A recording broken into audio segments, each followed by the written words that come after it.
Hello दोस्तों, मैं अनामिका सिंह स्वागत करती हूँ आप सबका आपके यूट्यूब चैनल नॉलेज कॉर्नर पे। फ्रेंड्स, जैसा कि आप सबको पता है, ये जो हमारी सीरीज है ये UP LT grade, UP PGT, TGT, GIC lecturer या फिर आप कहें बिहार में हो रहे एस्टेट एग्ज़ाम या टीआरई एग्ज़ाम के लिए, ये सभी एग्ज़ाम के लिए महत्वपूर्ण है। क्योंकि आपको पता है यहाँ पे साइंस के प्रीवियस ईयर क्वेश्चन डिस्कस कराए जा रहे हैं। ऐसे क्वेश्चन जो अभी तक किसी न किसी एग्ज़ाम में देखने को मिले हैं, चाहे वो यूपी पीसीएस हो, बिहार पीसीएस हो, एलटी ग्रेड हो, टीजीटी हो, पीजीटी हो या फिर टीआरई एग्ज़ाम हो। ऐसे क्वेश्चन, सारे क्वेश्चनों को इंक्लूड करके एक साथ आपके लिए प्रीवियस ईयर क्वेश्चन कराए जा रहे हैं। अगर आपका किसी भी एग्ज़ाम में साइंस पूछा जाता है तो आपके लिए ये क्वेश्चन, ये सेशन बहुत ज़्यादा महत्वपूर्ण है, इसलिए इसमें लास्ट तक बने रहिएगा। चैनल को सब्सक्राइब करिए, वीडियो को लाइक करिए और सभी दोस्तों के साथ शेयर करना मत भूलिएगा। हम लोग क्वेश्चन को एक एक ऑप्शन का विद डिस्कशन करते हुए पढ़ते हुए चल रहे हैं। आई होप सो ये एफर्ट आप लोग को अच्छा लग रहा होगा। कमेंट बॉक्स में अपना फीडबैक जरूर दीजिएगा लास्ट में कि आपको क्लास कैसी लगी। स्टार्ट करते हैं क्लास। आज का पहला क्लास है rennin is an enzyme that digest. Rennin एक एंजाइम है जो पचाता है मिल्क प्रोटीन को, कार्बोहाइड्रेट को, लिपिड को या फिर प्रोटीन को। पूछा जा रहा है कि रेनिन कैसा एंजाइम है या रेनिन किसके पाचन में सहायक होता है। रेनिन के बारे में हम लोग काफ़ी टाइम पढ़ चुके हैं। इसके पहले की वीडियो अगर आपने देखे होंगे तो रेनिन का बहुत अच्छा से एक्सप्लेन किया गया था। रेनिन जो है ये एक मिल्क प्रोटीन है और यह सिर्फ बच्चों में ही पाया जाता है। बच्चों में भी 0 से लेके 3 ईयर्स तक, यानी कि माँ के गर्भ से लेके 3 साल तक के बच्चों में रेनिन जो होता है ये प्रोटीन के पाचन में मदद करता है, मिल्क के पाचन में मदद करता है, दूध से प्रोटीन को बनाने में मदद करता है। उसके बाद यही रेनिन बड़े होने, जैसे जैसे बच्चे बड़े होते जाते हैं, यही रेनिन जो है पेप्सिन में कन्वर्ट हो जाता है, यानी कि पेप्सिन जो होता है रेनिन को रिप्लेस कर देता है और पेप्सिन भी वही कार्य करता है जो बच्चों में रेनिन करता है। लेकिन ये जो रेनिन होती है ये बच्चों में ही देखने को मिलती है। बड़ों में रेनिन को रिप्लेस करके कौन आ जाता है? पेप्सिन आ जाता है। जिस तरह बच्चों में प्रोटीन का पाचन रेनिन के द्वारा होता है, उसी तरह बड़ों में कौन करता है? पेप्सिन करता है। रेनिन क्या है? तो रेनिन जो है एक प्रोटीन पाचक एंजाइम है, ठीक है। और ये बच्चों में लगभग 3 साल तक पाया जाता है। इसके बाद इसका स्रावण मानव शरीर में बंद हो जाता है। वयस्क मानव के शरीर में रेनिन नामक एंजाइम का निर्माण, यानी कि स्रावण नहीं होता है और इसकी जगह पे क्या आ जाता है? पेप्सिन आ जाता है। बात करें कार्बोहाइड्रेट का, तो जिस तरह रेनिन का पाचन पेट से स्टार्ट होता है, यानी कि इसका पाचन जब बच्चे मिल्क ग्रहण करते हैं तो यह पेट में ही इसका पाचन होता है। पेट के बाद थोड़ा बहुत अग्नाशय से निकलने वाले एंजाइम, उसके बाद स्मॉल इंटेस्टाइन में इसका पूर्णतः पाचन होता है। लेकिन कार्बोहाइड्रेट इकलौता वह पाचक है जिसका 30% पाचन हमारे स्लाइवरी एमाइलेज द्वारा हो जाता है। अगर पूछा जाए हमारे बॉडी में सबसे पहले पाचन किसका होता है, तो इसी कार्बोहाइड्रेट का होता है सबसे पहले पाचन। 30%, कितना? 30%। और किस एंजाइम द्वारा? तो स्लाइवरी एमाइलेज और टाइलिन एंजाइम के द्वारा कार्बोहाइड्रेट का 30% पाचन जो है वो हमारे बकल कैविटी में ही कर लिया जाता है।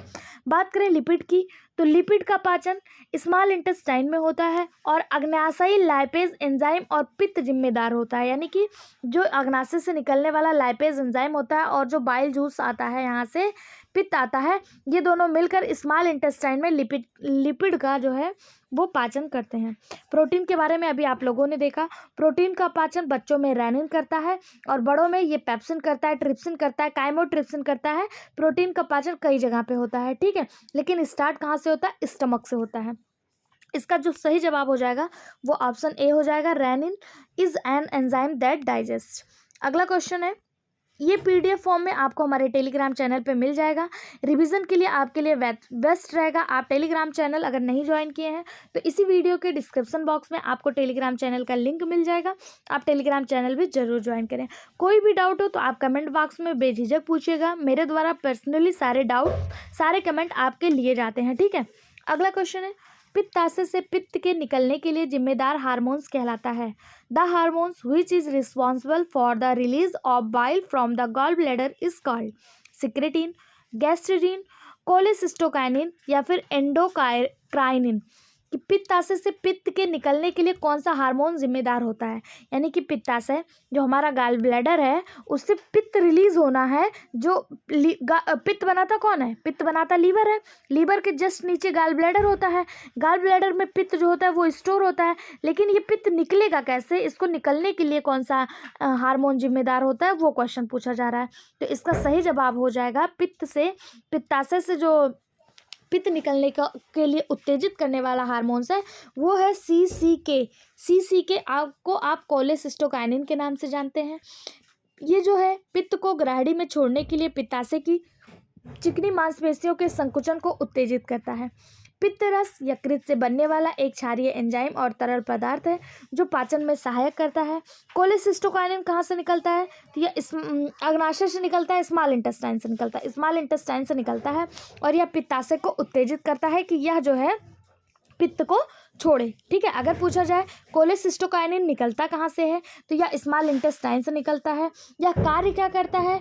तो ये अग्नाशयी रस के स्रावण को बढ़ावा देता है। साथ ही साथ सिक्रेटिन हार्मोन क्या कहते हैं, पित्त को जो है उत्तेजित करने का कार्य करता है कोलेसिस्टोकाइनिन। ठीक है, और इसके साथ साथ क्या करता है, अग्नाशयी रस यानी कि जो पैनक्रियाटिक जूस है उनको भी निकलने में ये जो है उनको भी निकलने के लिए उत्तेजित करता है। ठीक है, कोलेसिस्टोकाइनिन को और किस नाम से जाना जाता है?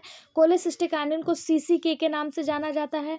यह जो है अग्नाशयी रस के स्रावण को उत्तेजित करता है या पित्त के स्रावण को पित्ताशय में संकुचन उत्पन्न करने के लिए कहता है। ठीक है, इसका सही जवाब हो जाएगा कोलेसिस्टोकाइनिन। बात करें सिक्रेटिन की, तो सिक्रेटिन क्या है? सिक्रेटिन है क्या? तो सिक्रेटिन गैस्ट्रिक हार्मोन स्राव को रोकता है। जो गैस्ट्रिक हार्मोन स्राव है उसको रोकने के लिए कौन सा जिम्मेदार होता है? सिक्रेटिन होता है। गैस्ट्रिक हार्मोन स्राव क्या है? क्या HCl का नाम आप सब लोगों ने सुना होगा, जिसे आप हाइड्रोक्लोरिक एसिड के नाम से जानते हैं। यही जो है गैस्ट्रिक हार्मोन स्राव है और इसको रोकने के लिए सिक्रेटिन कार्य करता है। सिक्रेटिन एक पेप्टाइड हार्मोन्स है जो ग्रहणी की यश कोशिकाओं और आंतों की ग्रंथियों से निर्मित होता है। ठीक है, ग्रहणी की यश कोशिकाओं और आंतों की ग्रंथियों से निर्मित होता है या पेट की पार्श्विक कोशिकाओं से गैस्ट्रिक एसिड के स्राव को रोकता है, जिससे ग्रहणी के pH के विनिमय में मदद मिलती है। ठीक, बात करें गैस्ट्रिन की, गैस्ट्रिन क्या है? तो भी आप लोगों ने देखा गैस्ट्रिन जो है HCl को ही गैस्ट्रिन कहा जाता है और यह इस आमाशय यानी स्टमक से निकलता है। ठीक है, एंटेरोक्राइनिन क्या है? इसका जवाब मैंने आपको इसके पहले की वीडियो में बताया था। आपके लिए होमवर्क का क्वेश्चन है कि एंटेरोक्राइनिन के बारे में आपको बताना है कि एंटेरोक्राइनिन है क्या, इसका कार्य क्या है, आपको कमेंट बॉक्स में बताना है। कमेंट बॉक्स में आप जितना एक्टिव पार्टिसिपेट करेंगे आपके लिए उतना अच्छा होगा। अगर एक बार आप कमेंट बॉक्स में एंटेरोक्राइनिन के बारे में टाइप कर देंगे तो वो क्वेश्चन अगर आपको एग्जाम में मिल गया तो वो क्वेश्चन आपका कभी गलत नहीं होगा। इसलिए कमेंट बॉक्स में आपका एक्टिव रहना बहुत ज़रूरी है। साथ ही साथ हमें भी आपके एक्टिवनेस से मोटिवेशन मिलेगा, तो आप कोशिश करिए कि कमेंट बॉक्स में ज़्यादा से ज़्यादा एक्टिव रहिए। और अगर आप इस चैनल पे नए हैं तो इसको सब्सक्राइब भी कर लीजिए, क्योंकि हमारा ये जो प्लेटफॉर्म है ये आपको NCERT SCERT और सारे एग्जाम के previous year question free of cost provide करवा रहा है।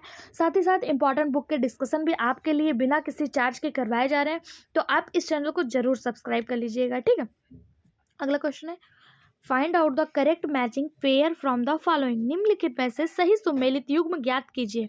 ऑप्शन है थायरॉक्सिन रिकेट्स, यानी कि किसकी कमी से कौन सा बीमारी होता है, यहाँ पे वो पूछा जा रहा है। क्या थायरॉक्सिन से रिकेट्स होता है, विटामिन डी से क्रेटिनिज्म होता है, या फिर कैल्सिटोनिन से पैराथायराइड होता है, या फिर हाइपरग्लाइसीमिया ग्लूकागॉन की कमी, हाइपरग्लाइसीमिया में ग्लूकागॉन की कमी होती है। पूछा जा रहा है कि किसकी कमी से कौन सा बीमारी होती है। और यहाँ पे एक चीज़ ध्यान देने वाली बात है, यहाँ पे आपको सही सुमेलित ज्ञात करना है, गलत को नहीं करना है। यहाँ पे सही को, आता हुआ क्वेश्चन भी गलत हो जाता है अगर हमें क्वेश्चन पढ़ने में मिस्टेक हो जाता है। BPSC हमेशा एग्जाम जो है क्वेश्चन बहुत टफ नहीं देती, लेकिन उसके ऑप्शन ऐसे घुमा के दे देती है या क्वेश्चन पूछने का तरीका इतना घुमा देती है कि बच्चे कंफ्यूज हो जाते हैं। उसी क्वेश्चन को दूर करने के लिए, उसी कंफ्यूजन को दूर करने के लिए आपको हमारे साथ निरंतर बने रहना है और चैनल को सब्सक्राइब करते रहना है। ठीक है, क्वेश्चन है कि सही सुमेलित ज्ञात करना है।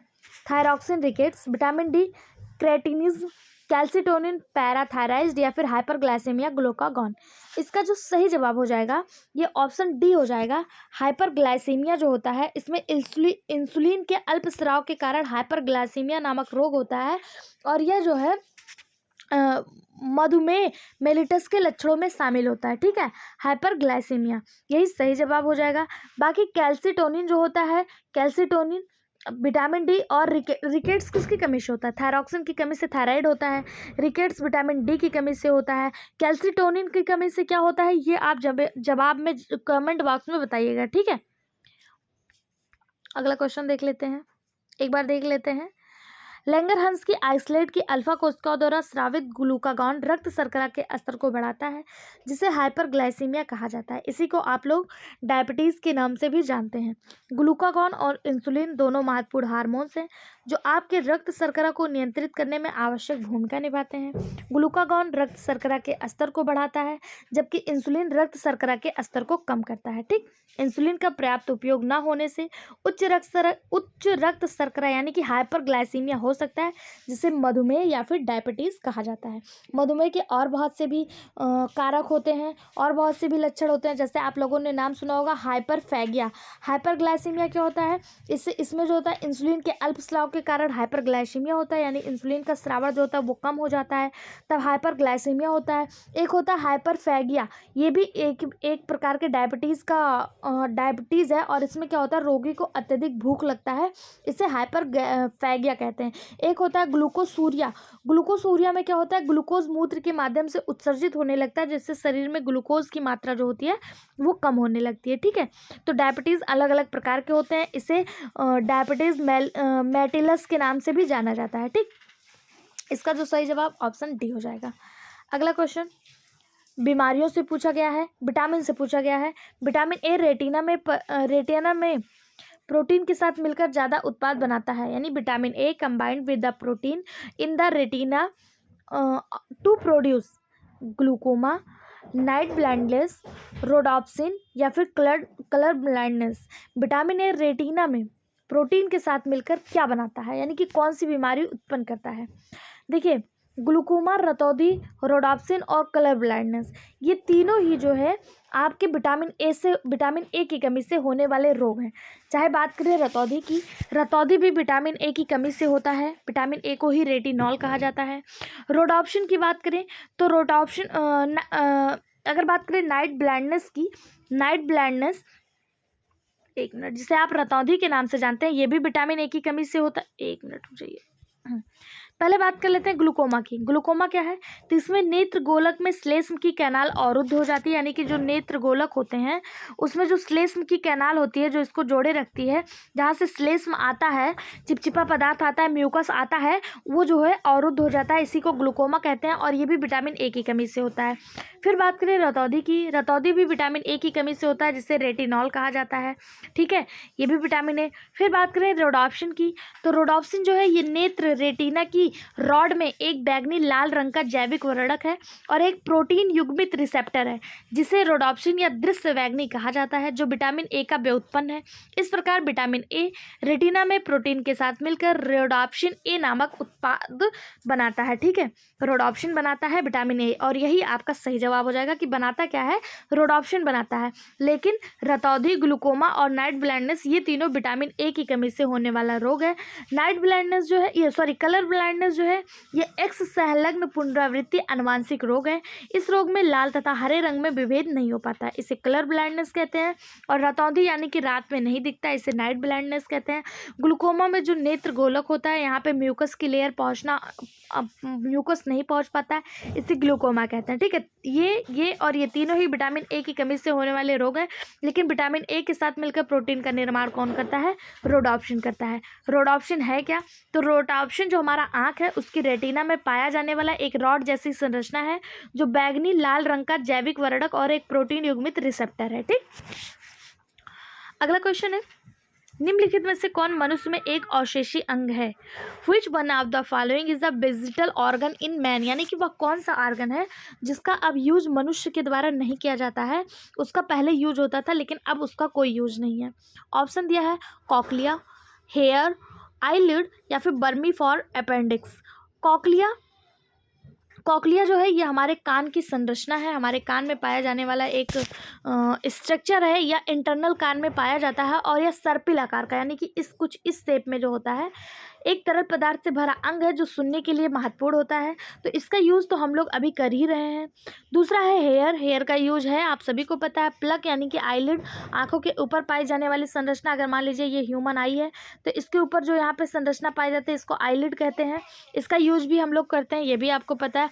Vermi for appendix. Vermi for appendix जिसे उंडुक पूछ के नाम से जाना जाता है, ये जो है अब मानव में अवशोषी अंग के रूप में हो गया है। अब इसका कोई भी यूज ह्यूमन में नहीं होता। अब नहीं होता मतलब पहले होता था क्या? तो हाँ, पहले जो है ये होता था। अवशेषी अंग मानव में एक अल्प विकसित संरचना है जो उनके पूर्वजों में क्रियाशील थे, किंतु जैव विकास में एवं वातावरणीय अनुकूलन के कारण अब ये निष्क्रिय हो गए हैं। ठीक है। ये जो वर्मी फॉर अपेंडिक्स हैं, इन्हें कृमि रूपी परिशेषिका या फिर उंडुक पुच्छ कहा जाता है, या फिर पुच्छ कोशिकाएं भी कहा जाता है। ये अवशेषी अंग हो चुके हैं और यह मानव में अब किसी यूज में नहीं आते हैं। ठीक, ऑप्शन डी इसका सही जवाब हो जाएगा। अगला question, which air pollutant gas is released by ruminant during bleaching? डकार के दौरान जुगाली करने वालों द्वारा कौन सी वायु प्रदूषक गैस निकलती है? यानी कि जो पशु जुगाली करते हैं, जुगाली क्या होता है? आपने पशुओं को देखा होगा जब वो चारा खाते हैं तो फटाफट से अपने मुंह में सारा चारा स्टोर कर लेते हैं, लेकिन जब वो एकांत में बैठते हैं, शांति से बैठते हैं, तो वो धीरे धीरे जुगाली करते रहते हैं, जिसे गाँव की भाषा में पागुर करना कहते हैं। लगातार अपने मुँह को चलाते रहते हैं और लार गिराते रहते हैं, इसी को जुगाली करना कहा जाता है। पूछा जा रहा है कि जब ये पशु जुगाली करते हैं और या फिर जो हम लोग डकार मारते हैं तो उस समय कौन सा गैस रिलीज होता है? क्या वो CO2 है यानी कि कार्बन डाइऑक्साइड है, NO2 है यानी कि नाइट्रोजन ऑक्साइड है, या फिर CFC है यानी कि क्लोरोफ्लोरोकार्बन है, या CH4 यानी कि मीथेन है? सबसे पहले तो यहाँ से आपको कई चीज़ें जानने को मिली। कभी कभी आपका एग्जाम एस्टेट जैसे एग्जाम में बहुत हल्के क्वेश्चन पूछे जाते हैं और वहाँ पे ये भी दे देगा कि NO2 को किस नाम से जाना जाता है। NO2 को नाइट्रोजन ऑक्साइड के नाम से जाना जाता है, इसे कार्बन डाइऑक्साइड, इसे क्लोरोफ्लोरोकार्बन और इसे मीथेन के नाम से जाना जाता है। अब जो जुगाली करने वाले पशु होते हैं उनके मुख से जब वो जुगाली करते हैं तो मीथेन नामक गैस निकलती है, CH4 निकलती है। यही मीथेन को मार्स गैस भी कहा जाता है। यह ना सिर्फ जुगाली करने वाले पशुओं से, बल्कि अगर आपने दलदली भूमि देखी होगी, कहीं कहीं दलदली भूमि होती है, वहाँ से भी, और पृथ्वी की सतह जो नीचे पेट्रोलियम पदार्थ के साथ प्राकृतिक गैस के रूप में भी यह पाई जाती है। आपने देखा होगा गाँव में लोग पहले कुएँ की सफाई करते थे, कुएँ से जल पीते थे तो उसको सफाई करते थे, और उसको सफाई करते समय काफ़ी लोगों की मृत्यु हो जाती थी दम घुटने की वजह से। क्यों? क्योंकि कुआं जो होता है वो भी दलदली जगह होता है और वहाँ पे मीथेन गैस बहुत भरपूर मात्रा में पाया जाता है। जब लोग सफाई करने के लिए नीचे उतरते थे रस्सी के सहारे, तो वहाँ पे मीथेन गैस की अधिकता की वजह से ऑक्सीजन उन्हें नहीं मिल पाता था और दम घुटने की वजह से उनकी मृत्यु हो जाती थी। तो ये जो मीथेन गैस है ये बहुत ही खतरनाक गैस है। ये जुगाली करने वाले पशुओं से, साथ ही साथ दलदली भूमि से और पृथ्वी के नीचे पाई जाती है। साथ ही साथ आप लोगों ने पहले सुना होगा एक गोबर गैस प्लांट चलता था। गोबर गैस काफ़ी लोगों ने अपने घर में लगवाया भी था।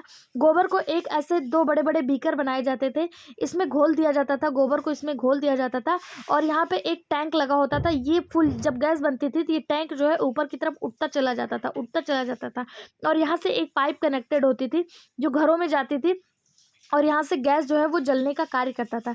ये भी किस गैस की सहायता से जलता था? तो यही मीथेन गैस ही उसको जलने में सहायता करता था। ठीक है।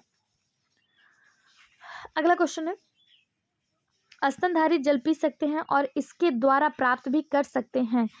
मैमल्स में drink water and also get it from, यानी कि वो कौन सी प्रक्रिया है जिसके द्वारा स्तनधारी जो है वो जल पी सकते हैं और जल प्राप्त भी कर सकते हैं? ग्लाइकोजन का ग्लूकोज में टूटना, लार का स्रावण, ग्लूकोज का ऑक्सीकरण, या फिर ऑक्सी हीमोग्लोबिन का हीमोग्लोबिन में रूपांतरण। वो कौन सी प्रक्रिया है जिसके द्वारा मैमल्स जो है वो जल प्राप्त करते हैं और जल पी सकते हैं? इसका सही जवाब हो जाएगा option C, oxidation of glucose. Glucose के ऑक्सीकरण के द्वारा जो स्तनधारी हैं वो जल पी सकते हैं और जल प्राप्त कर सकते हैं। स्तनधारियों में यानी मैमल्स में ग्लूकोज का पूर्ण ऑक्सीकरण कहाँ होता है? तो इसका जो पूर्ण ऑक्सीकरण होता है वो कहाँ होता है? वो होता है मैमल्स के माइटोकॉन्ड्रिया में। ठीक है, कहाँ पे होता है? माइटोकॉन्ड्रिया में। माइटोकॉन्ड्रिया को ही power house of the cell कहा जाता है।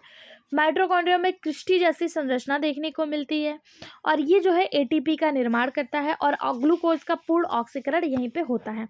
कैसे बनता है ग्लूकोज का पूर्ण ऑक्सीकरण की क्रियाविधि क्या होती है, तो यहाँ पे देख लीजिए, यहाँ पे दिखाया गया है ग्लूकोज है और ग्लूकोज में जब ऑक्सीजन मॉलिक्यूल मिलता है तब ये क्या बनाता है, कार्बन डाइऑक्साइड जल बनाता है और ऊर्जा को रिलीज करता है। यही ऊर्जा एटीपी के रूप में संरक्षित होती है जो हमारे पूरे बॉडी को कार्य करने की क्षमता प्रोवाइड करती है। ठीक है, अगला क्वेश्चन,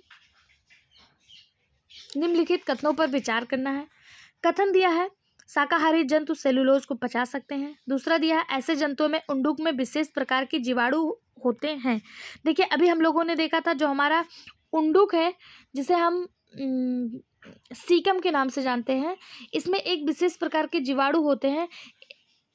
ये जो है सेलुलोज को पचाने के लिए जिम्मेदार होते हैं। बिल्कुल सही बात है, और इन्हीं जीवाणुओं की वजह से शाकाहारी जो है वो सेलुलोज को पचा सकते हैं। ये भी बिल्कुल सही बात है, यानी कि ऑप्शन ए, ऑप्शन ए और आर दोनों ही सही हैं और यह इसकी सही व्याख्या करता है कि हमारे उंडुक में हमारे नहीं, शाकाहारी जीव जो होते हैं जैसे बकरी हो गया, गाय हो गया, इनके उंडुक में इनका जो सीकम होता है, इसमें सीकम क्या है, सीकम जो है लार्ज इंटेस्टाइन का एक भाग है और यहाँ पे जो है एक विशेष प्रकार की बैक्टीरिया पाई जाती है जो सेलुलोज के पाचन में जिम्मेदार होता है। सेलुलोज क्या है, तो पेड़ पत्तियों में सेलुलोज बहुत अधिक मात्रा में पाया जाता है। इसमें स्टार्च जो है वो पर्याप्त मात्रा में मिलता है।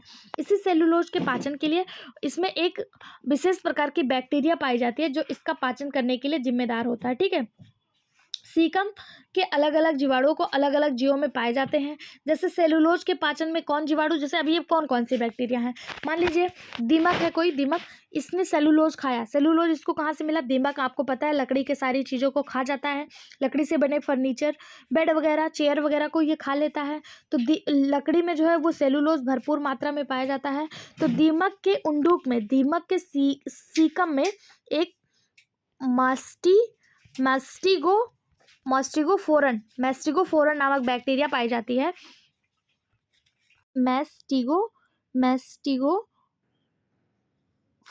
मैस्टिगोफोरन नामक बैक्टीरिया पाई जाती है जो दीमक में सेलुलोज के पाचन के लिए जिम्मेदार होती है।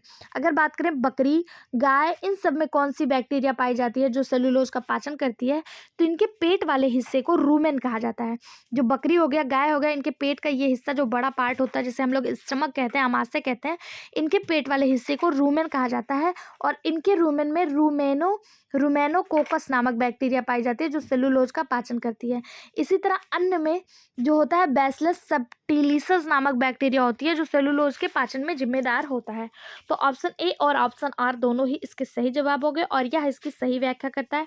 इस हिसाब से ऑप्शन ए इसका सही जवाब हो जाएगा। ए और आर दोनों सही है और ए जो है वो आर की सही व्याख्या करता है। ठीक है, अगला क्वेश्चन, अमीनो अम्ल किसमें अवशोषित होता है, अमीनो एसिड और एब्जॉर्ब इन। अमीनो अम्ल जो है वो किसमें अवशोषित होता है, villi, blood capillary of villi, wall of rectum, lacteal and blood capillary of villi या lacteals of villi. Amino acid are absorb in, इसका जो सही जवाब हो जाएगा वो हो जाएगा ऑप्शन ए। बिली की रक्त कोशिकाओं में अमीनो अम्ल जो है ये एब्जॉर्ब होता है और होता कहाँ है, बिली कहाँ पाई जाती है, बिली एक फिंगर लाइक स्ट्रक्चर होता है। ये मान लीजिए हमारा स्मॉल इंटेस्टाइन है, अगर ये हमारा स्मॉल इंटेस्टाइन है तो इसकी दीवारों पर, इसके वाल पर एक फिंगर लाइक स्ट्रक्चर पाया जाता है, इसी को बिली कहा जाता है। और ये बिली जो है ये अमीनो अम्ल के अवशोषण में, अमीनो अम्ल के पाचन में जो है बहुत ज़्यादा जिम्मेदार होती है, अवशोषण में बहुत ज़्यादा जिम्मेदार होती है। ठीक है, अमीनो अम्ल, ग्लूकोज और लवण छोटी आंत में उपस्थित बिलाई की रक्त कोशिकाओं में अवशोषित होते हैं, यानी कि अमीनो अम्ल के साथ साथ ग्लूकोज और लवण भी स्मॉल इंटेस्टाइन के बिलाई की रक्त कोशिकाओं से अवशोषित होते हैं। छोटी आंत पोषक तत्वों के अवशोषण के प्रमुख अंग है। यहाँ पर पाचन पूरा होता है और पाचन के अंतिम उत्पाद जैसे glucose, fructose, fatty acid, glycerol, amino अम्ल म्यूकोशा के माध्यम से रक्त प्रवाह और लसिका में अवशोषित हो जाते हैं। लार्ज इंटेस्टाइन में कोई भी डाइजेशन की प्रक्रिया देखने को नहीं मिलती है। लार्ज इंटेस्टाइन क्या कार्य करता है, तो केवल जल के अवशोषण का कार्य करता है। बाकी स्मॉल इंटेस्टाइन में सारी ही डाइजेशन की प्रक्रिया जो होती है वो कंप्लीट हो जाती है। ठीक, आगे देखते हैं अगला क्वेश्चन, लाइसोजाइम पाया जाता है, लाइसोजाइम आर फाउंड इन लार, आंसू, ए और बी दोनों, या फिर माइटोकॉन्ड्रिया। लाइसोजाइम एक प्रकार का एंजाइम है जो स्लाइवा और टीयर यानी कि लार और आंसू दोनों में ही पाया जाता है, और यह क्या कार्य करता है, तो यह बैक्टीरिया को नष्ट करता है। इसलिए इसका सही जवाब हो जाएगा ऑप्शन सी, ए और बी दोनों। अगला क्वेश्चन, स्तनपायी में डक्ट्स को कोलेडोकस वहन करता है। डक्ट कोलेडोकस इज मैमल्स कैरियर, पित्त का, स्लाइवा का, मिल्क का या स्वेट्स का यानी कि पसीना का, किसका जो है वहन करता है डक्ट कोलेडोकस। इसका सही जवाब हो जाएगा ऑप्शन ए, बाइल का। स्तनधारियों में डक्ट कोलेडोकस पित्त का वहन करता है। पित्ताशय की थैली की पुट्टिका वाहिनियां सामान्यतः पित्त नहीं बनाती हैं, ये जो है यकृत वाहिनियों से जुड़ी होती हैं, जिसे डक्ट कोलेडोकस कहा जाता है। डक्ट कोलेडोकस या सामान्य पित्त नली यकृत को पित्ताशय से पित्त को ले जाने के लिए उत्तरदायी होता है, और पित्ताशय की थैली में पुट्टी वहीन और यकृत से वाहिनियों एक साथ मिलकर समान पित्त नली का निर्माण करती हैं। इसको आप कैसे समझेंगे, एक डायग्राम के माध्यम से आपको समझाने का प्रयास करते हैं। मान लीजिए ये लीवर है, ये लीवर है, और लीवर के जस्ट नीचे एक होता है आपका बाइल डक्ट। बाइल डक्ट, ये जो गॉल ब्लैडर है, गॉल ब्लैडर, ये जो गॉल ब्लैडर होता है ये पित्त का निर्माण नहीं करता है। पित्त का निर्माण करता कौन है, पित्त का निर्माण करता है आपका लीवर। लीवर पित्त का निर्माण करता है, और यहाँ पे जो है ये पित्त इकट्ठा होता है। इन्हीं पित्त को ले जाने का कार्य कौन करता है, डक्ट कोलेडोकस करता है। तो ऑप्शन ए इसका सही जवाब हो जाएगा। डक्ट कोलेडोकस किसका वहन करता है, पित्त का वहन करता है। आप चित्र यहाँ पे देख लीजिए, यहाँ पे आपको डक्ट कोलेडोकस दिख जाएगा। कहाँ पे है डक्ट कोलेडोकस, एक मिनट, यहाँ पर आप देख पा रहे हैं ये आपके सामने गाल ब्लैडर है, और इसी गाल ब्लैडर के ठीक ऊपर जो होता है ये हमारा लीवर होता है। लीवर जब पित्त को बनाने का कार्य करता है तो पित्त जो है इसी गाल ब्लैडर में आके स्टोर हो जाता है, और ये जो नलिकाएं हैं इन्हीं को आप डक्ट कोलेडोकस या फिर डक्ट फ्रॉम गॉल ब्लैडर भी कहते हैं, यानी कि समान पित्त वाहिनियाँ या फिर डक्ट कोलेडोकस के नाम से ये जाना जाता है। ऑप्शन ए इसका सही जवाब हो जाएगा। अगला क्वेश्चन, स्कर्वी रोग किसकी कमी के कारण होता है, vitamin A, vitamin B, vitamin C या विटामिन डी। विटामिन से एक क्वेश्चन या बीमारियों से एक क्वेश्चन और विटामिन से भी एक क्वेश्चन हमेशा हर एग्जाम में देखने को मिलता है, इसलिए ये टॉपिक आपके लिए बहुत ज़्यादा महत्वपूर्ण है। ऐसे टॉपिक बहुत ईजी होते हैं और इनसे एक नंबर प्राप्त करना बहुत ज़्यादा आसान हो जाता है। इस टॉपिक को आपको ज़रूर कवर करना चाहिए। Vitamin A, vitamin B, vitamin C और विटामिन डी, चारों की कमी से होने वाले रोग मैं आपको बताऊंगी, और आपके लिए विटामिन से एक होमवर्क भी देके दूंगी जिसका जवाब आपको कमेंट बॉक्स में देना होगा। सबसे पहले तो जो क्वेश्चन है उसका जवाब जान लेते हैं। Scurvy disease is causes due to deficiency of vitamin C, यानी कि विटामिन सी इसका सही जवाब हो जाएगा। बात करें विटामिन ए की कमी से तो रतौंधी रोग होता है। रतौंधी के साथ साथ जीरोप्थेलेमिया नामक रोग भी विटामिन ए की कमी से होता है। विटामिन बी अपने आप में एक कॉम्प्लेक्स है। Vitamin B one, vitamin B two, vitamin बी3, विटामिन बी4, विटामिन बी5, इस तरह से टोटल 8 विटामिनों का एक कॉम्प्लेक्स है जिसे बी कॉम्प्लेक्स के नाम से जाना जाता है। आपके लिए जो आज का होमवर्क है ये है विटामिन बी के सारे कॉम्प्लेक्स, उनका साइंटिफिक नाम और उनसे होने वाली बीमारियां। इसका जवाब आपको कमेंट बॉक्स में देना है। अगर आपका जवाब सही हुआ और व्यवस्थित हुआ तो अगले दिन हमारे इसी क्लास के वीडियो में आपके नाम के साथ आपके कमेंट को जरूर दिखाया जाएगा। बात करें केवल विटामिन बी की तो विटामिन बी को थायमीन के नाम से जाना जाता है, और इसकी कमी से वेरी नामक रोग होता है। विटामिन डी की कमी से हड्डियों में कमजोरी हो जाती है, और इसे जो है रिकेट्स के नाम से जाना जाता है। विटामिन ए की कमी से रतौंधी नामक रोग होती है। साथ ही साथ जीरोप्थेलेमिया के लिए भी विटामिन ए जिम्मेदार होता है। विटामिन बी कॉम्प्लेक्स के सारे विटामिन के नाम और उनके साइंटिफिक नेम और उनसे होने वाली बीमारियां, इसका जवाब आपको कमेंट्स में देना है। ये आपके लिए आज का होमवर्क क्वेश्चन है। अगला क्वेश्चन देखते हैं। गुदा और मलासे से संबंधित अध्ययन को इस प्रकार जाना जाता है, study pertaining to anus and rectum to known as, यानी कि गुदा और मलासे से संबंधित अध्ययन को क्या कहते हैं, मिमिक्रोलॉजी, स्टोमेटोलॉजी, प्रोक्टोलॉजी या फिर एनोलॉजी। इसका जो सही जवाब हो जाएगा वो तो हो जाएगा ऑप्शन आपका सी सही जवाब हो जाएगा, प्रोटेक्टोलॉजी। प्रोटेक्टोलॉजी विज्ञान की वह शाखा जिसमें गुदा और मलाशय का अध्ययन करते हैं उसे प्रोटेक्टोलॉजी कहते हैं।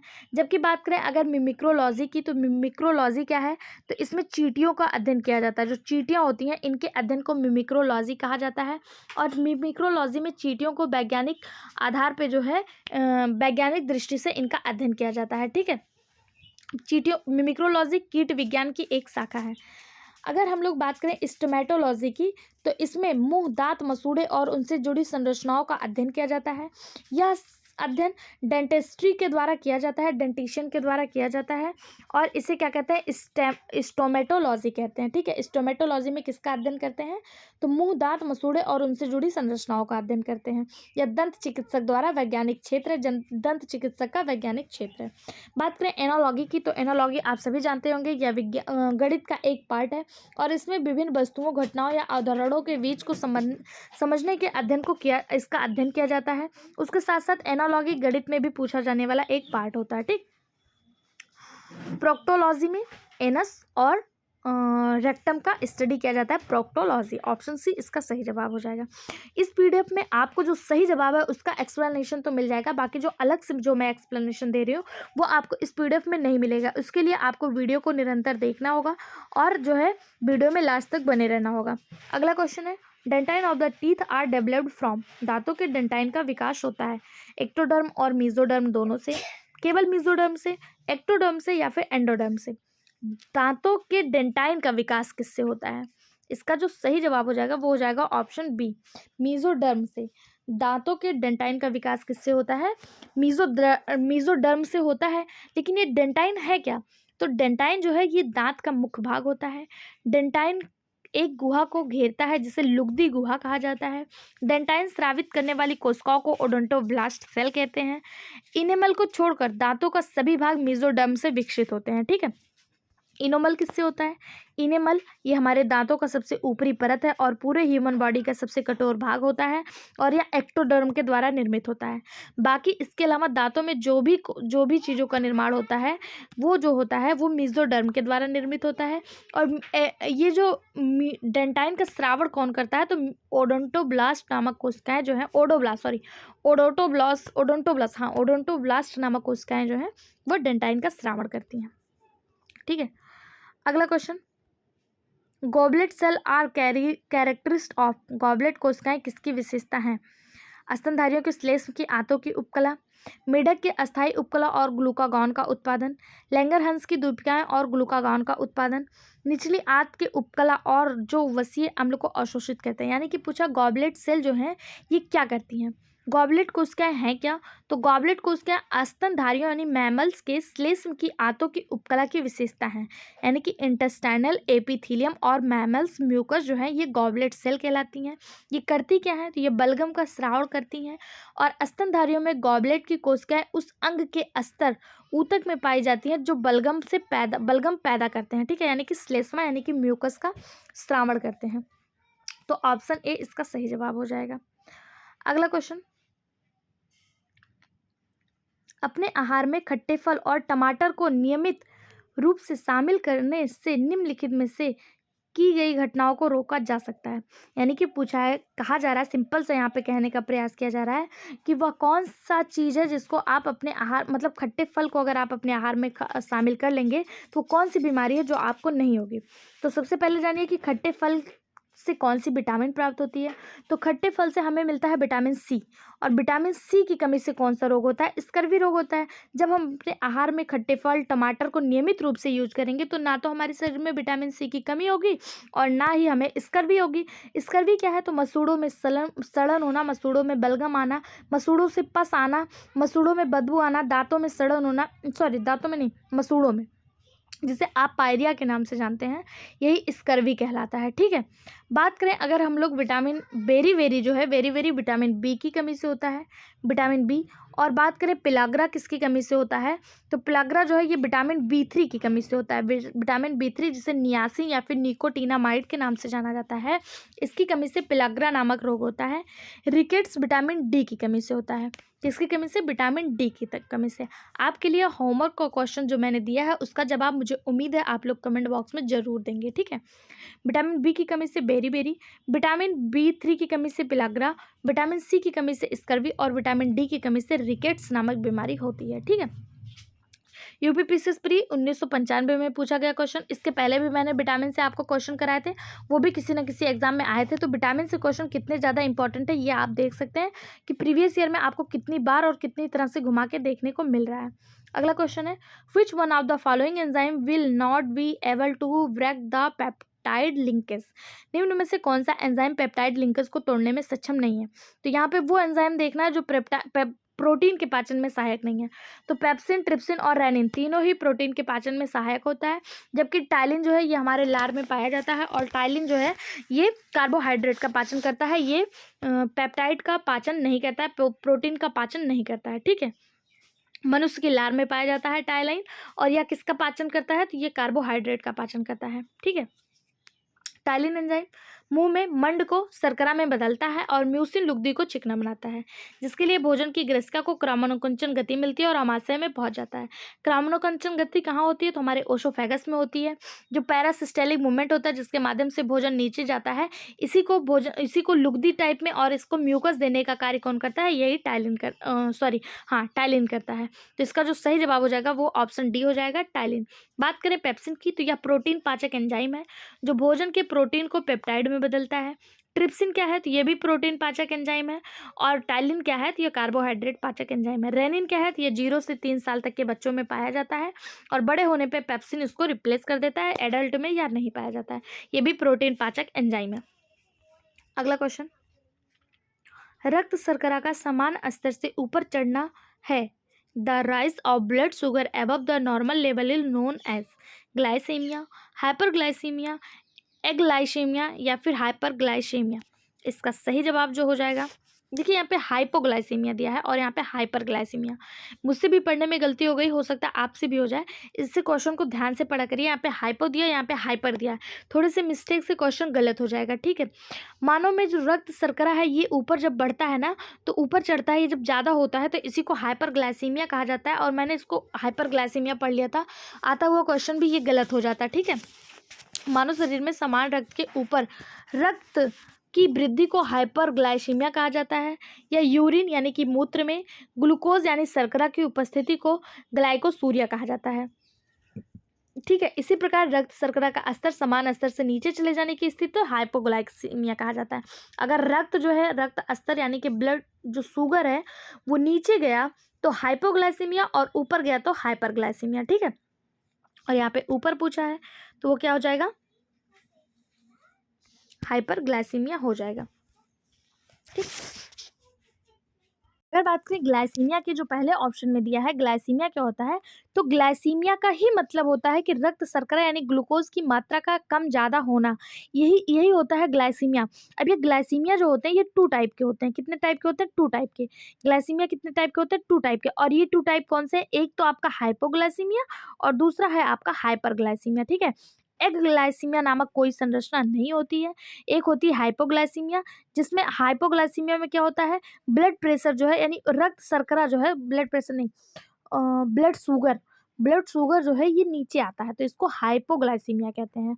और हाइपरग्लाइसीमिया में क्या होता है, ब्लड शुगर जो है ये ऊपर जाता है, इसको हाइपरग्लाइसीमिया कहते हैं, ठीक है। और ये दोनों ही मधुमेह यानी कि डायबिटीज से संबंधित होते हैं।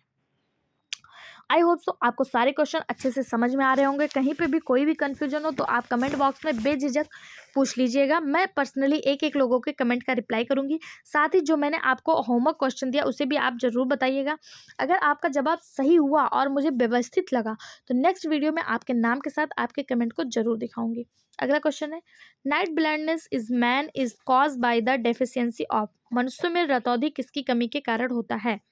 Vitamin A, vitamin B, vitamin C, vitamin D. Vitamin से बार बार क्वेश्चन पूछा जा रहा है। 1994, 99 और इसके पहले भी मैंने आपको दिखाया था विटामिन से पूछे गए क्वेश्चन। तो विटामिन आपके लिए कितना महत्वपूर्ण है आप यहाँ पे देख सकते हैं। अगर आप चाहेंगे, अगर आप कमेंट बॉक्स में कहेंगे तो विटामिन को ट्रिक के माध्यम से मैं आपको याद करवा दूंगी। एक वीडियो में सारे विटामिन, उनके साइंटिफिक नाम, उनसे होने वाली बीमारियां, सब मैं आपको ट्रिक के माध्यम से याद करा दूंगी। आप कमेंट बॉक्स में बताइएगा क्या आपको वो ट्रिक चाहिए। अगर आपका पॉजिटिव रिस्पॉन्स रहा तो मैं आपको वो ट्रिक जो है विटामिन के सारे क्वेश्चन चुटकियों में सॉल्व कराने की ट्रिक जो है, ऐसी ट्रिक बताऊंगी जो आप कभी नहीं भूलेंगे। लेकिन आपको कमेंट बॉक्स में बताना होगा और साथ ही साथ हमारे मोटिवेशन के लिए चैनल को सब्सक्राइब करना होगा, ठीक है। देखिए यहाँ पे आपको कोई भी चार्ज नहीं लिया जा रहा है। आपका जो चार्ज है, हमारा मोटिवेशन जो है वो ये सब्सक्राइबर है। सब्सक्राइब करने में आपका 0.08 सेकंड का टाइम लगेगा। आप वीडियो देखते देखते भी आपके सामने जो रेड कलर की बटन बन के आ रही है जिस पे सब्सक्राइब लिखा हुआ है, वो बटन आप फट से क्लिक कर दीजिए और चैनल को सब्सक्राइब कर लीजिए, ठीक है। और हमारे इस नॉलेज कॉर्नर परिवार का एक हिस्सा बन जाइए। ये जो क्वेश्चन है, मनुष्य में रतौंधी किसकी कमी से होता है, इसका तो सही जवाब हो जाएगा रतौंधी होता है विटामिन ए की कमी से। विटामिन ए की कमी से एक और रोग होता है जिसे आप जीरोथोलामिया कहते हैं, जीरोथोलामिया के नाम से भी जानते हैं। और विटामिन बी की कमी से बेरीवेरी होता है। विटामिन सी की कमी से स्कर्वी। विटामिन डी की कमी से रिकेट्स होता है जिसे सूखा रोग भी कहा जाता है। विटामिन ए का साइंटिफिक नाम रेटिनॉल होता है। विटामिन ए का साइंटिफिक नाम क्या होता है, रेटिनॉल होता है। विटामिन बी का साइंटिफिक नाम थायमीन होता है। क्या होता है, थायमीन होता है। विटामिन सी का साइंटिफिक नाम स्कॉर्बिक एसिड होता है, स्कॉर्बिक एसिड होता है। विटामिन डी का साइंटिफिक नाम क्या होता है, ये आपको कमेंट में बताना है। एक और आपको क्वेश्चन दे रही हूँ, विटामिन डी का साइंटिफिक नाम आप कमेंट बॉक्स में बताइएगा, ठीक है। सारे विटामिन, उनसे होने वाले रोग और विटामिन बी कॉम्प्लेक्स के सारे विटामिन के साइंटिफिक नाम, ये आपके लिए होमवर्क क्वेश्चन हो गया। अगला question, insulin producing organ in the human body. मानव शरीर में इंसुलिन उत्पादक अंग है। इंसुलिन का उत्पादन कहाँ से होता है, यकृत से, किडनी से, स्प्लीन से या फिर पैनक्रियास से। इसका जो सही जवाब हो जाएगा वो हो जाएगा ऑप्शन डी, पैनक्रियास से। मानव शरीर में इंसुलिन उत्पादक अंग अग्नाशय है, यानी कि पेनक्रियाज है। पेनक्रियाज क्या है, यह हमारे शरीर की दूसरी सबसे बड़ी ग्रंथि है। अगर पेनक्रियाज हमारे बॉडी की, ह्यूमन बॉडी की दूसरी सबसे बड़ी ग्रंथि है तो पहली सबसे बड़ी ग्रंथि कौन सी है। क्वेश्चन आपके दिमाग में तुरंत बनना चाहिए। क्वेश्चन से जब आप क्वेश्चन निकालेंगे तभी आप किसी एग्जाम को क्वालिफाई कर पाएंगे।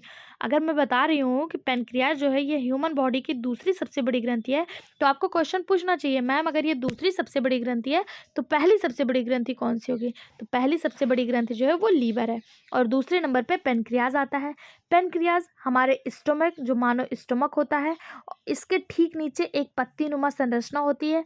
ये जो होता है लार्ज इंटेस्टाइन के ऊपर और स्टमक के नीचे पाया जाता है पेनक्रियाज, और यह मानव बॉडी की दूसरी सबसे बड़ी ग्रंथि होती है। इसकी संरचना कैसी होती है, तो यह लीफ लाइक स्ट्रक्चर होता है, यानी पत्ती नुमा संरचना होती है, कुछ इस तरह से इसकी संरचना होती है। ये लीफ लाइक स्ट्रक्चर होता है और ये जो है 3 प्रकार के कोशिकाएं पाई जाती हैं। इसमें 3 प्रकार की कोशिकाएं पाई जाती हैं, एक अल्फा, एक बीटा और एक गामा। 3 प्रकार की कोशिकाएं, डेल्टा कहते हैं इसको, गामा नहीं, सॉरी, डेल्टा कोशिका। अल्फा, बीटा और डेल्टा कोशिकाएं। अल्फा कोशिकाएं जो होती हैं ये ग्लूकागॉन हार्मोन्स का उत्पादन करती हैं। बीटा कोशिकाएं जो होती हैं ये इंसुलिन के स्राव का उत्पादन करती हैं और डेल्टा कोशिकाएं जो होती हैं ये सोमैटोस्टैटिन हार्मोन्स का उत्पादन करती हैं। ये 3 कोशिकाएं 3 अलग अलग क्वेश्चन बनाते हैं। पहला क्वेश्चन, अल्फा कोशिकाएं किसका निर्माण करती हैं, तो अल्फा कोशिकाएं जो है ये ग्लूकागॉन का निर्माण करती हैं। किसका, ग्लूकागॉन हार्मोन्स का उत्पादन करती हैं। बीटा कोशिकाएं क्या करती हैं, तो ये इंसुलिन का उत्पादन करती हैं। बीटा कोशिकाएं मानव शरीर की जो पैनक्रियाज है इसकी लैंगरहैंस में पाई जाने वाली बीटा कोशिकाएं, ये कहाँ पाई जाती है, पैनक्रियाज के लैंगरहैंस में, ठीक है, लैंगरहैंस में पाई जाती हैं बीटा कोशिकाएं। और ये क्या करती हैं, ये इंसुलिन का उत्पादन करती हैं। डेल्टा कोशिकाएं क्या करती हैं, ये सोमैटोस्टैटिन हार्मोन्स का उत्पादन करती हैं। डेल्टा कोशिकाएं क्या करती हैं, सोमैटोस्टैटिन हार्मोन्स का उत्पादन करती हैं, ठीक है। अल्फा और बीटा कोशिकाओं के कार्य को नियंत्रित भी ये सोमैटोस्टैटिन करता है। सोमैटोस्टैटिन कहाँ से रिलीज होता है, तो डेल्टा कोशिकाओं से। और ये करता क्या है, तो यह अल्फा और बीटा के जो कोशिकाएं हैं उनको नियंत्रित करने का कार्य सोमैटोस्टैटिन करता है, ठीक है। अल्फा ग्लूकागॉन और बीटा इंसुलिन के स्रावण के लिए जिम्मेदार है और सोमैटोस्टैटिन के स्रावण के लिए कौन जिम्मेदार है, डेल्टा कोशिका जिम्मेदार है। आई होप सो आप लोग को समझ में आया होगा। कहीं भी कोई भी कन्फ्यूजन हो तो आप कमेंट बॉक्स में ज़रूर पूछिएगा। बात करें लीवर की, तो ये हमारे शरीर की सबसे बड़ी ग्रंथि है। ये जो है यहाँ से बहुत सारे कार्य होते हैं। लीवर डिटॉक्सिफिकेशन का कार्य करता है, यानी बॉडी के डिटॉक्सिफिकेशन का। सबसे कंफ्यूजिंग क्वेश्चन आज आपको बता दूं, अगर आपसे पूछा जाए मूत्र का निर्माण कहाँ होता है या यूरिया का निर्माण, मूत्र का नहीं, यूरिया का निर्माण कहाँ होता है, यूरिया का, तो आप हो सकता है कि स्मॉल इंटेस्टाइन, एनस, रेक्टम, इनमें से कुछ भी मार्क करके चले आए, लार्ज इंटेस्टाइन, लेकिन आपका दिमाग यकृत पर नहीं जाएगा। लेकिन आपसे बता दें, हमारे शरीर में जो यूरिया का निर्माण होता है वो इसी यकृत से होता है, इसी लीवर से होता है, ठीक है। स्प्लीन, स्प्लीन को ग्रेवयार्ड ऑफ द आरबीसी कहा जाता है। क्यों? क्योंकि यहाँ पे इसे आरबीसी का कब्र कहा जाता है। स्प्लीन को, आरबीसी की जितनी भी मृत कोशिकाएं होती हैं वो स्प्लीन में इकट्ठा हो जाती हैं, ठीक है। इसीलिए इसे ग्रेवयार्ड ऑफ द स्प्लीन कहा जाता है। किडनी के क्या फंक्शन है ये आप सभी को पता होगा, इसको बताने की ज़रूरत नहीं है। आई होप सो आप लोग को सारी चीज़ें समझ में आ गई होंगी। एक चित्र के माध्यम से एक बार आप इसको देख लीजिए। ये आपके सामने एक पैनक्रियाज का चित्र है। ये पैनक्रियाज है जो आपको पत्तीनुमा संरचना दिखाई दे रही है। यहाँ से आपको इंसुलिन 3 प्रकार के निकले। इंसुलिन रिलीज हुआ। इंसुलिन कहाँ गया? इंसुलिन आपका गया लीवर पे, जो ग्लूकोज प्रोडक्ट करता है, लाइपोलिसिस करता है और ग्लूकोज अपटेक करता है, ठीक है। यहाँ से आपको चित्र के माध्यम से चीज़ें समझ में आ रही होंगी। ये डायग्राम है जो आपको एनसीईआरटी की बुक में हूबहू दिया हुआ है। बाकी इसका एक्सप्लेनेशन इस तरह से है। बाकी इसका पीडीएफ आपको हमारे टेलीग्राम चैनल पे मिल जाएगा। आप टेलीग्राम चैनल को भी ज्वाइन कर लीजिए। आज के वीडियो में बस इतना ही। इस तरह के और वीडियो विद एक्सप्लेनेशन पाने के लिए चैनल को सब्सक्राइब करें, अपने दोस्तों के साथ इसको शेयर करें, कमेंट बॉक्स में अपनी उचित राय जरूर बताएं। वीडियो में बने रहने के लिए धन्यवाद।